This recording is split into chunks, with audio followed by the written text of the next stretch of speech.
Muito boa noite a todos, sejam muito bem-vindos. Obrigada. Sério, ninguém está sorrindo. Boa noite. Como assim, gente? Por favor, vamos sorrir. Oi, dona Iris. Nós estávamos estudando, saímos da sala, assim, tensa. Tem que estudar sério, não pode sorrir. Não, A lição estava difícil, Adriana. A lição estava difícil. Leila, estava difícil hoje, estava difícil. Difícil hoje, Muito estava muito difícil. Peraí, deixa eu botar minha dentadura para rir. Tinha um bom professor. Então, vamos lá, vamos estudar mais. Vamos estudar mais. O Minuto de Sabedoria de hoje diz assim: toda a natureza é uma harmonia divina, sinfonia maravilhosa que convida todas as criaturas a que acompanhem sua evolução e progresso. Seja em sua vida um instrumento apto a captar as vibrações de paz e serenidade da natureza, e sua saúde encontrará o equilíbrio necessário a prosperar cada vez mais.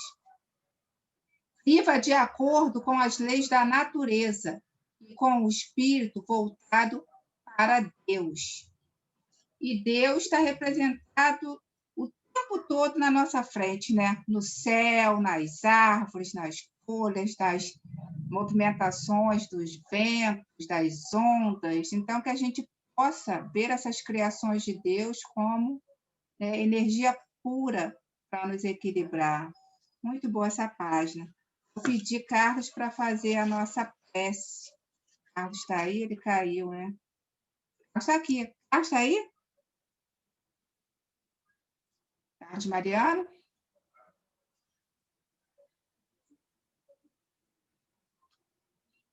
Carlos? O Adriana está congelando, eu acho.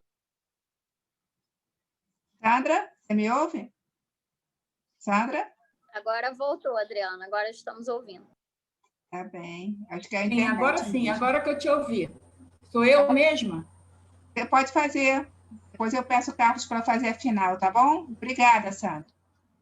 Tá bom, boa noite a todos. Obrigada, Senhor, por essa oportunidade desta noite.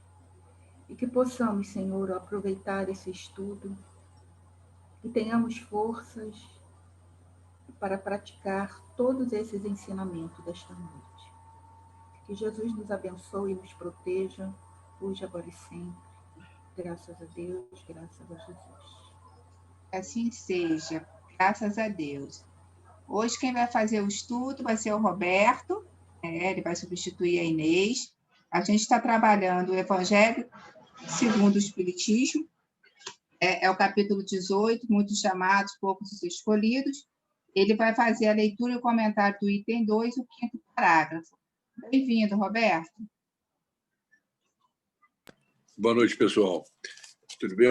Eu vou fazer a leitura aqui no meu evangelho, aqui é a tradução do Herculano Pires. Então, muitas vezes as palavras não são exatamente iguais a outras traduções, mas o sentido é o mesmo, claro. Então, esse nosso parágrafo, né, é: antes da vinda do Cristo, com exceção dos hebreus, todos os povos eram politeístas e idólatras.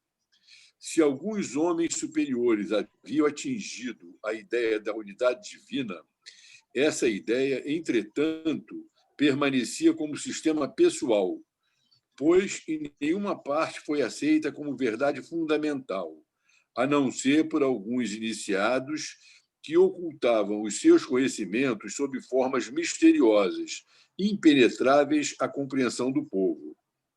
Os judeus foram os primeiros que praticaram publicamente o monoteísmo. Foi a eles que Deus transmitiu a sua lei, primeiro através de Moisés, depois através de Jesus. Desse pequeno foco partiu a luz que devia expandir-se pelo mundo inteiro, triunfar do paganismo e dar a Abraão uma posteridade espiritual tão numerosa como as estrelas do firmamento. Mas os judeus, embora repelindo a idolatria, haviam negligenciado a lei moral para se dedicar à prática mais fácil do culto exterior. O mal chegara ao cúmulo. A nação, dominada pelos romanos, estava esfacelada pelas facções, divididas pelas seitas. A própria incredulidade havia atingido até mesmo o santuário. Foi então que Jesus apareceu, enviado para chamá-los à observação da lei e para abrir-lhes os novos horizontes da vida futura. Primeiros convidados ao banquete da fé universal, eles repeliram, porém, as palavras do celeste Messias e o sacrificaram. Foi assim que perderam o fruto que deviam colher de sua própria iniciativa.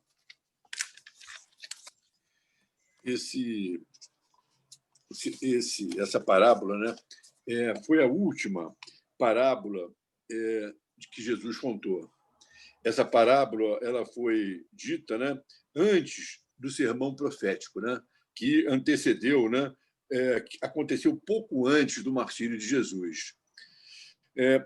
Por isso, né, que a história nos fala assim nesses convites, né, quer dizer, ou seja, eu acho que essa parábola é como sendo um apanhado, vamos dizer assim, Jesus nos contando, ó, daqui para trás aconteceu isso e os homens, de certa forma, negligenciaram, né, vamos dizer assim, o convite que foi feito, negligenciaram as coisas boas que foram oferecidas para ele, né?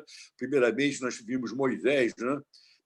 Foi escolhido, evidentemente, o povo hebraico, porque o povo hebraico ele era o único monoteísta, né? Quer dizer, você trazer uma ideia de Deus, uma ideia de, vamos dizer assim, de um ser superior dentro de um ambiente onde as pessoas estariam todas elas com aquela crença primária, né? Deus da chuva, Deus do sol, Deus do trovão, Deus disso, Deus daquilo, Deus da colheita. Era uma ideia primária que seria um ambiente muito mais difícil de absorção do que Jesus nos trouxe, né? Em termos de entendimento espiritual. Eu vejo, né, que nós, da doutrina espírita, temos hoje uma responsabilidade enorme pelo conhecimento que nós temos. Se a gente for ver, né, nós temos aqui hoje as pessoas estudam, né, uma série de coisas, cientistas na medicina, na engenharia, nas ciências econômicas, na agronomia, e estudam o espaço, mas eu acho que nós, da doutrina espírita, temos um conhecimento mais importante, maior do que todos esses cientistas têm. Então, isso nos traz uma responsabilidade muito grande. Agora, naquela época, os judeus eles eram monoteístas, mas não acolheram os ensinamentos de Jesus, porque eles não se perdiam na idolatria, né, que foi combatida bastante desde o início por Moisés, né? Mas aquele culto ao bezerro de ouro, né, aquele negócio todo, mas eles não abriram o coração e continuaram. Nós viemos esse tempo todo com os nossos vícios de querermos a religião para resolver os problemas materiais. Eles achavam que a religião era um meio, uma ferramenta, não de evolução, de libertação, que eles nem tinham esse conceito ainda de libertação da matéria, e sim uma ferramenta para atender os anseios espirituais de todos nós. Então, aqui, ó. Então, eu tenho uma observação que eu queria fazer, é o seguinte: se Jesus trouxesse essa parábola hoje, Jesus contasse ela hoje, teria tido mais um capítulo, né? Teria tido mais um capítulo, que seria o capítulo da participação de Jesus, né? Quando ele veio aqui, encontrou, né, vamos dizer assim, o povo hebreu esfacelado, dividido em facções, né? E o pessoal teve muita dificuldade de entendê-lo. Então, Jesus chegou e falou: eu não vou mais me dirigir só ao povo hebreu, nós vamos espalhar esses conhecimentos pelo mundo todo, né? Que foi o planejamento que ele fez. E quando ele fala aqui no Evangelho, quando ele fala assim aqui no Evangelho, olha só, desse pequeno foco partiu a luz que devia expandir-se pelo mundo inteiro, triunfar do paganismo e dar a Abraão uma posteridade espiritual tão numerosa como as estrelas do firmamento. Abraão, ele foi o chefe, né, do primeiro clã. Ele foi o chefe do primeiro clã que os judeus identificam, né, na história judaica. E desse clã de Abraão, ele foi o patriarca, né, que eles chamavam. Desse clã de Abraão partiram duas correntes diferentes. Uma foi a corrente do islamismo, a outra foi do judaísmo. E Jesus, né, deixa a gente ver, por essa colocação aqui, que a situação do Abraão já era, quer dizer, a missão do Abraão já era, com o clã dele, começar um foco que as pessoas, onde as pessoas pudessem ter um entendimento maior, e esse foco ir aos poucos agregando, exemplificando, para que outras pessoas pudessem se juntar a ele e expandindo, né, a ideia mais perfeita do plano espiritual. Se Jesus estivesse hoje aqui, fosse fazer hoje essa parábola, nós teríamos mais aí 2000 anos de acontecimentos, né? Quanta coisa aconteceu, a distorção, né, dos ensinamentos de Jesus, o catolicismo, as cruzadas, as falsas guerras santas, né?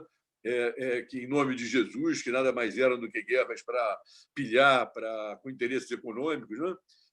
Sanguinárias, né? Tivemos também a Inquisição. Aí Jesus, então, nesse sermão profético, ele fala, né, do Consolador prometido, como ele fala também do mundo de regeneração. Então, essa parábola, Jesus começa a contar a história do planejamento espiritual. E depois ele fala sobre o futuro, que ele já tem, evidentemente, que o livre-arbítrio das pessoas tem uma influência sobre isso, mas ele já tem um conhecimento enorme, já sabe como, vamos dizer assim, aproximadamente as coisas iriam acontecer. Tá certo?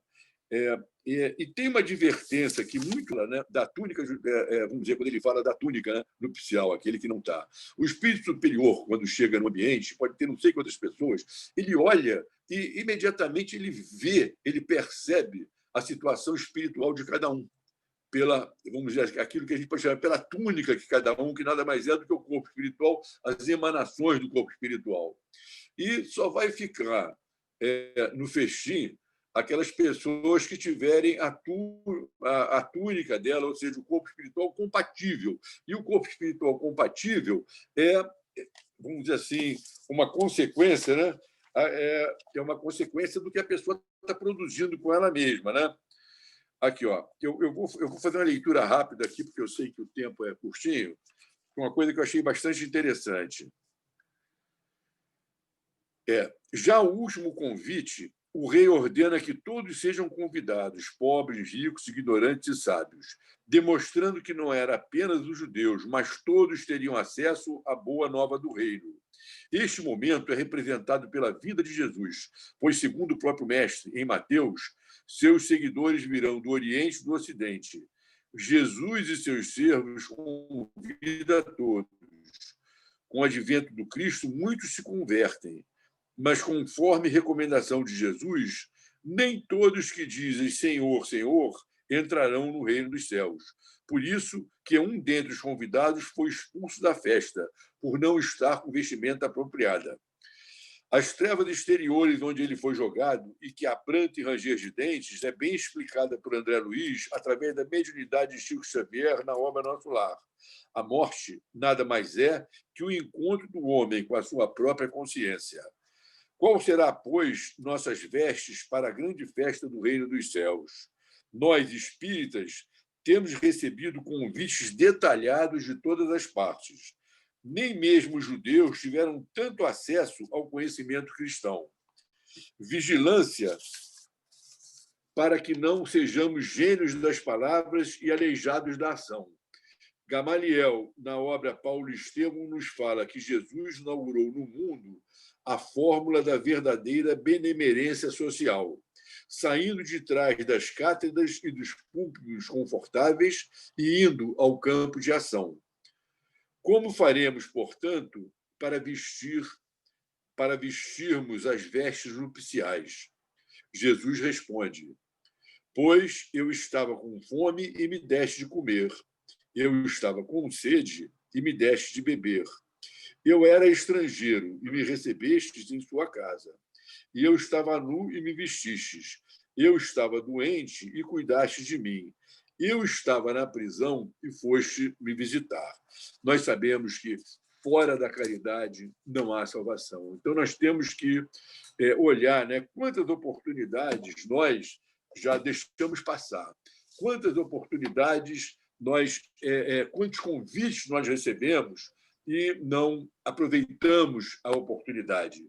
Nós agora estamos praticamente na última hora, nós somos aqueles trabalhadores da última hora. E que saibamos aproveitar, com a prática da caridade, uma forma, né, de um exercício de elaboração espiritual, para que a gente não perca agora essa última oportunidade que está sendo nos oferecida. Então é isso, pessoal. Eu acho que vamos agora ouvir os comentários aí dos amigos. Super obrigada, Roberto. Muito pontual você, gostei de ver.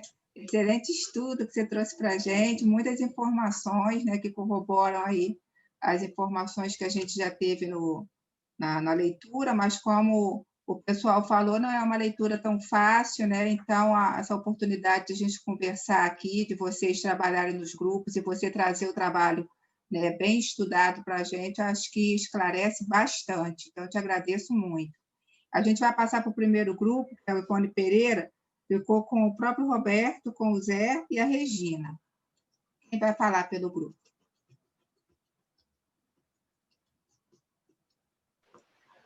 Boa noite a todos. Boa, Zé, bem-vindo. Na verdade, antes da vinda do Cristo, os povos, eles tinham, digamos assim, a ideia da unidade de Deus permaneceu em segredo com eles. Tá? Os iniciados, eles tinham esse conhecimento, mas não transmitia isso. Porque é uma forma de manipular, né, a massa. Então, a massa não tinha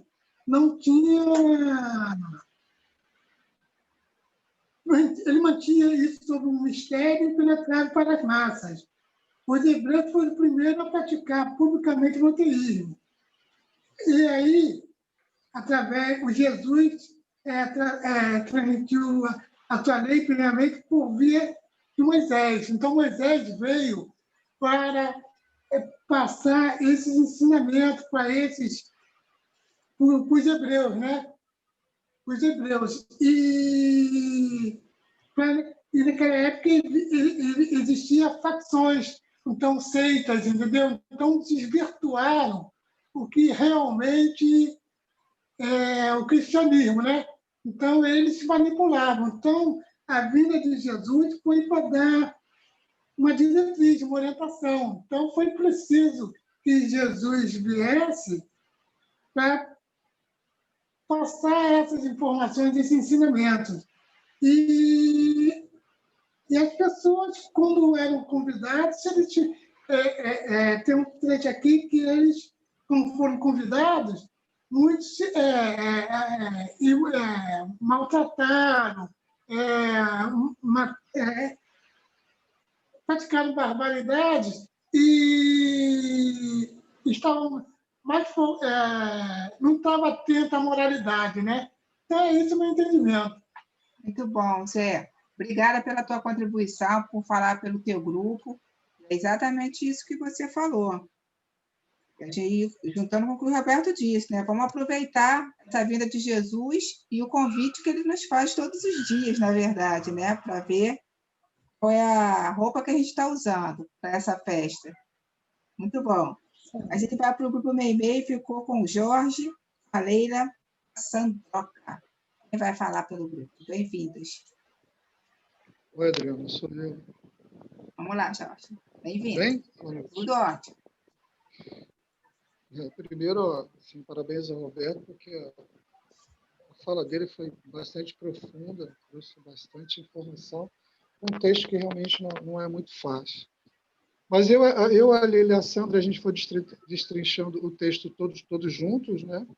E a gente também compreendeu essa mensagem de que como houve essa evolução na crença do Deus único, inicialmente pelos hebreus, a importância do papel de Abraão, como o Roberto falou, que abriu duas correntes aí de crença no Deus único, os muçulmanos e os judeus.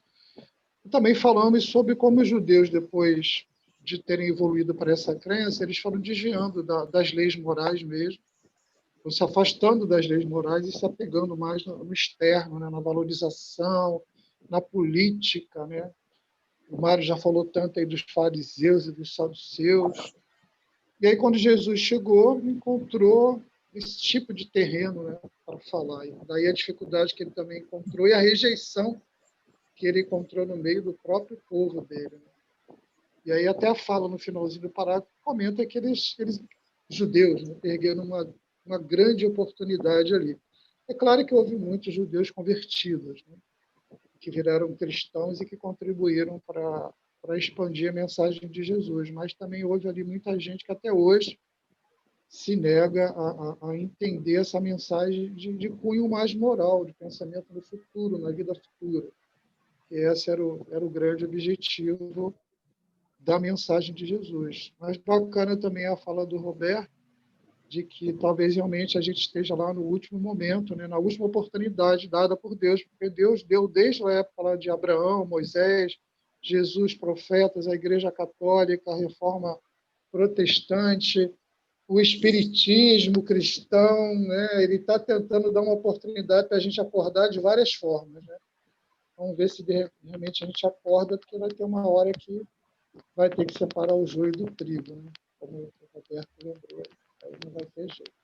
Então, foi isso que a gente entendeu. Muito bom, Jorge. Muito bom comentário e as reflexões de vocês. O convite está sendo feito. Bate a nossa porta toda hora e a gente finge que não vê. Obrigada, Jorge. A gente vai para o grupo Emmanuel. Ficou com a Eliane, com o Jário, o Adilson e a minha mãe.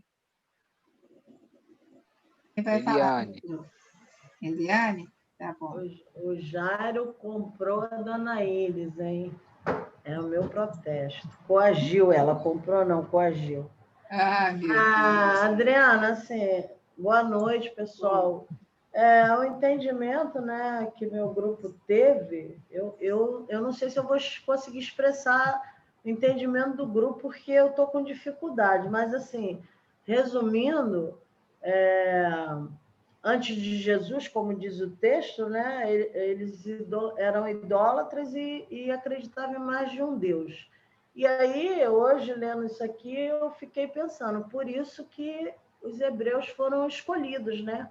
Entre aspas, o povo escolhido, porque eles acreditavam em um único Deus, porque como que Jesus, né, a mensagem que Jesus traria, Deus ia trazer através de um povo que acreditava em mais de um Deus. Era difícil, né? Então, escolheu os hebreus porque eles acreditavam em um único Deus e seria mais fácil, que não foi, né? Porque os 10 mandamentos, né, as leis morais foram entregues a Moisés, acredito eu que era para ser aplicada com amor, né, em prol de todos, e, na verdade, elas foram aplicadas, no meu entendimento, como se fosse um castigo de Deus, para castigar aquele que não cumpria o que os responsáveis lá, né, que estavam no comando, determinava. Então, era a forma que eles tinham, eram pegar as leis de Deus e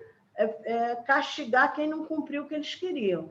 Mas, na verdade, eles eram materialistas, né? Eles não se preocupavam com as leis morais de Deus, né? Eles se preocupavam muito mais com o poder, com o status, né? Até hoje nós temos isso, né? Usava a religião para ter mais poder, mais status, e tanto né, que eles acreditavam num Deus só e fazia algo que eu acho que Deus até hoje repudia. Eles escravizavam o outro ser humano, né?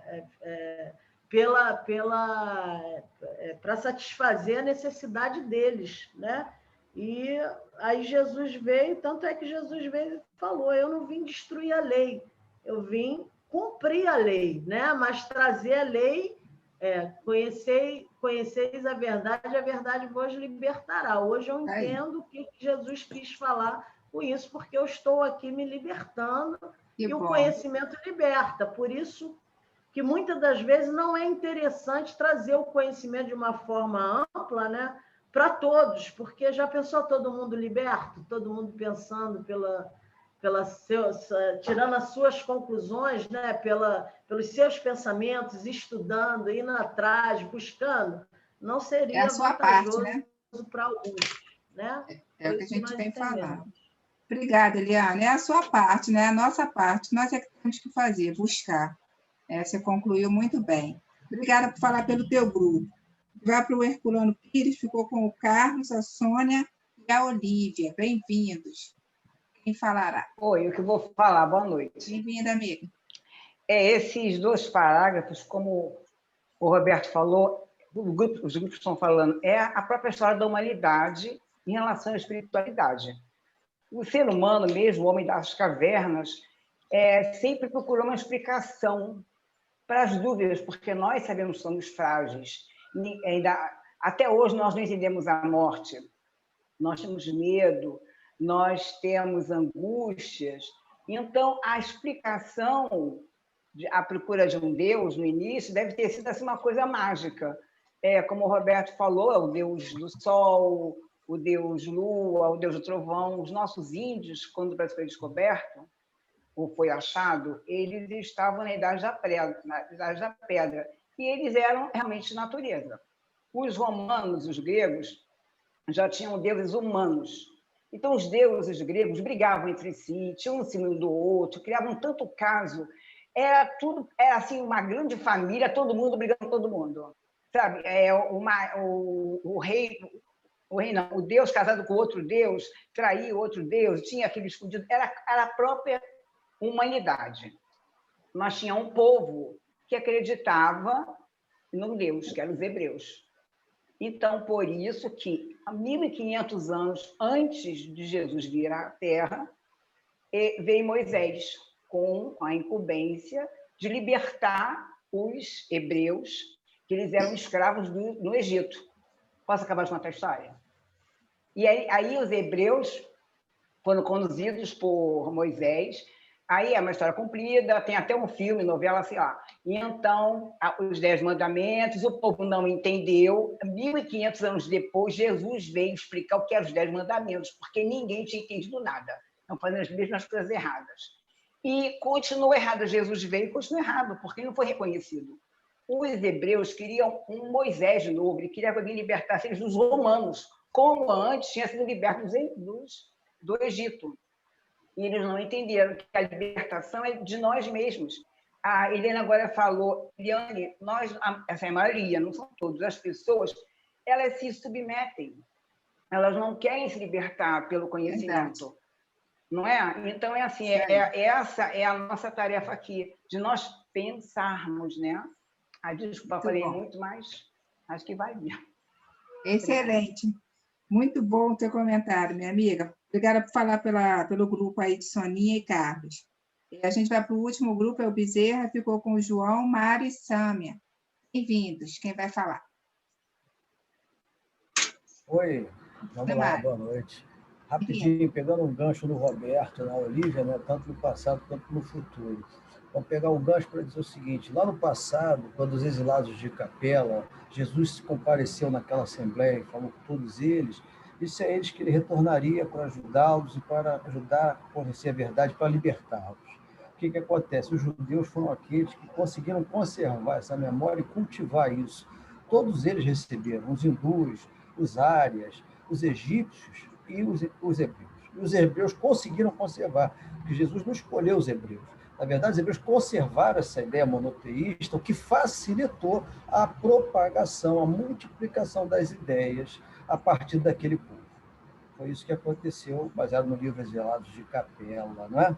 Aquela área. Agora, quanto ao futuro, nós podemos, o Evangelho de Jesus, o pessoal sempre comenta aí, que é tudo conectado, né? Então, o Roberto fez uma junção rapidamente numa outra parábola de Jesus, né? Lá atrás, trabalhadores da última hora. Nós podemos fazer também nos semeadores, né? Que as sementes, né? Os convites, né? As instruções são jogadas e a gente recebe como os espinhos. E as situações do mundo, né? Elas obnubilam, ou seja, elas ensombram, elas ocultam, elas fazem com que a gente não desenvolva esses ensinamentos. Por quê? Porque nós ficamos materialmente presos às coisas. Continuamos com divisões. Hoje mesmo, né? Hoje mesmo nós temos N divisões religiosas. Não é uma, não. E muitas delas baseadas no cristianismo. Mas não é muito, não, é muita mesmo, é muita. Então, continuamos com as mesmas separações, né? Lá de trás, daquela época. Ele veio tentar proibir isso. Ó, já que vocês acreditam no Deus único, já que vocês tiveram Moisés, etc., vamos colocar aqui de novo. Aí vieram com o Espiritismo, vamos tentar colocar de novo. Então, sempre os mensageiros estão sempre vindo para explicar a todos, e ela vai florescer na terra que for boa. Muito bom. E vai produzir por 10%, por 30%. Muito bom, Mário. Obrigada por fechar aí com um comentário tão significativo e relevante aí, unindo os pontos que você falou às falas dos colegas. Excelente estudo hoje. Vou pedir a Carlos Mariano para fazer a prece final. Carlos? Boa noite a todos. Amado Mestre, Senhor Jesus, Deus Pai de misericórdia, é com muita alegria que concluímos mais uma noite de estudos e consigamos manter em nossas mentes de forma clara os ensinamentos que estamos assimilando todas as noites neste grupo de estudo, grupo este que queremos agradecer por fazer parte. Que Deus nos dê forças, nos dê a fé e consigamos manter o propósito de nos tornarmos melhores. Que saibamos preparar nossa túnica nupcial. Que assim seja, graças a Deus. Que assim seja. Muito obrigada, Carlos. Muito obrigada a todos mais uma vez. A música que eu escolhi hoje, como a gente falou no Minuto de Sabedoria, de certa forma de Deus, né? Porque é um convite também, ele falou, toda a natureza é uma harmonia divina, sinfonia maravilhosa que convida todas as criaturas a acompanhar a evolução e o progresso. E o Evangelho também falou desse Deus único, né? E quando a gente fala aí das religiões, também de todas as vidas de Jesus, eu acho que o que a gente tem que pensar é que não existe esse Deus personificado, né? Não é o velho de barba branca que a gente... Não, o Deus está na natureza. Então, eu queria uma música que falasse um pouco de Deus e dessa criação dele para nós.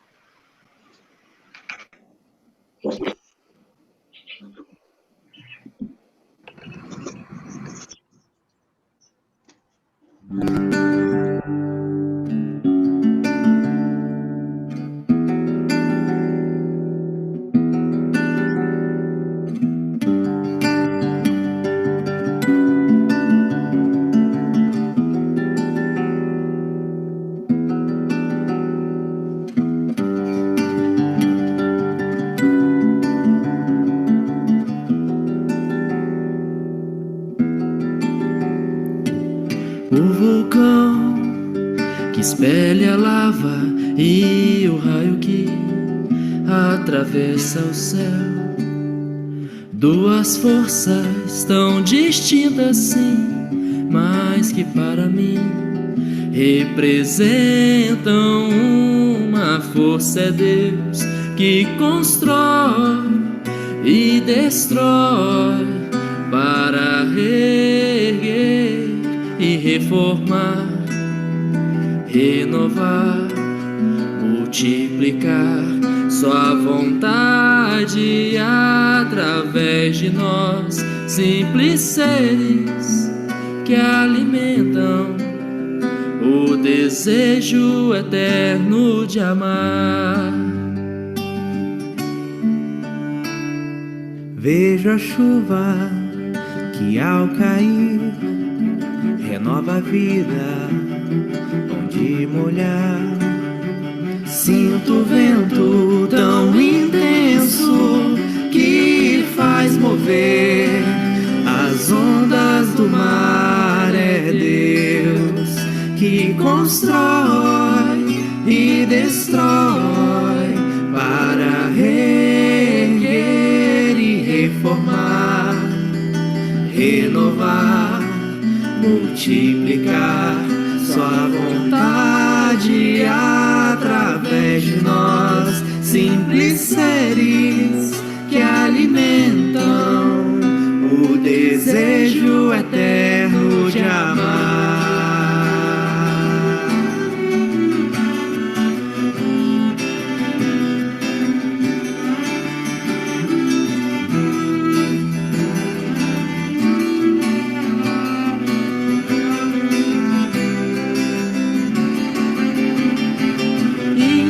Inteligência e causa geradora de tudo que existe, assim que se pode entender, a razão só me leva a crer em Deus que constrói e destrói para reerguer e reformar, renovar, multiplicar sua vontade através de nós, simples seres que alimentam o desejo eterno de amar.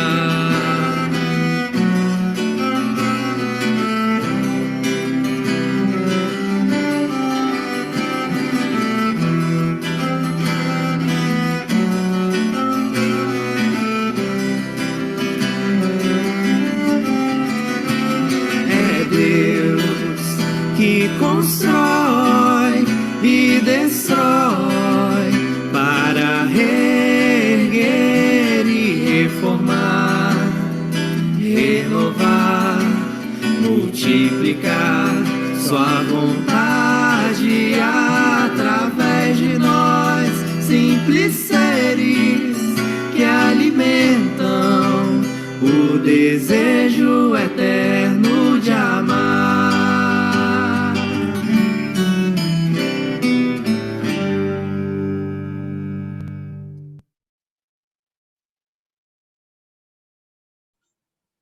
É isso aí, gente. Que a gente possa escolher um minutinho do nosso dia para fazer essa conexão com a natureza, fechar os olhos, sentir o vento no seu corpo, os sons da natureza, né?